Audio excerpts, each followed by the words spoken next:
Brigade Al-Quds Sayap Militer Kelompok Jihad Islam Palestina menyatakan bertanggung jawab atas rangkaian serangan roket yang menargetkan kota Sderot serta permukiman Mevlasim dan Nir-Am di Israel Selatan pada Jumat malam.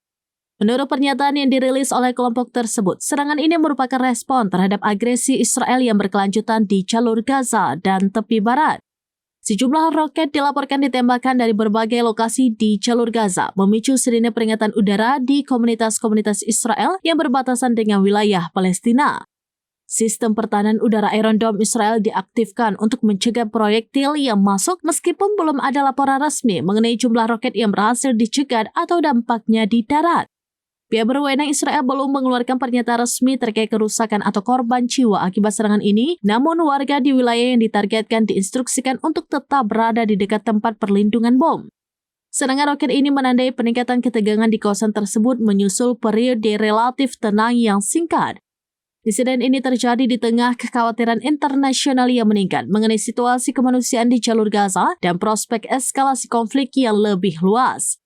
Komunitas internasional terus menyerukan semua pihak untuk menahan diri dan mencari solusi damai guna meredakan ketegangan yang berulang.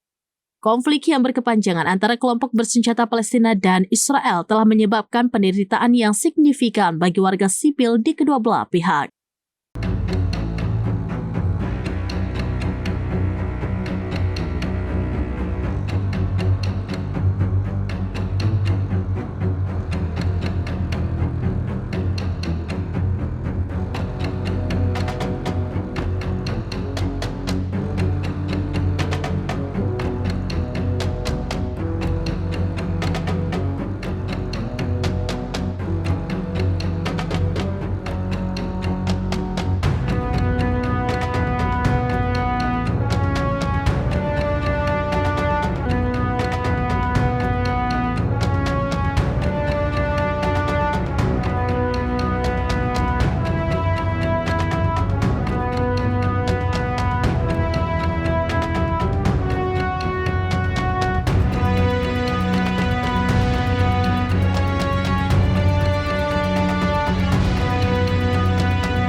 Download Tribun X sekarang, menghadirkan lokal menjadi Indonesia.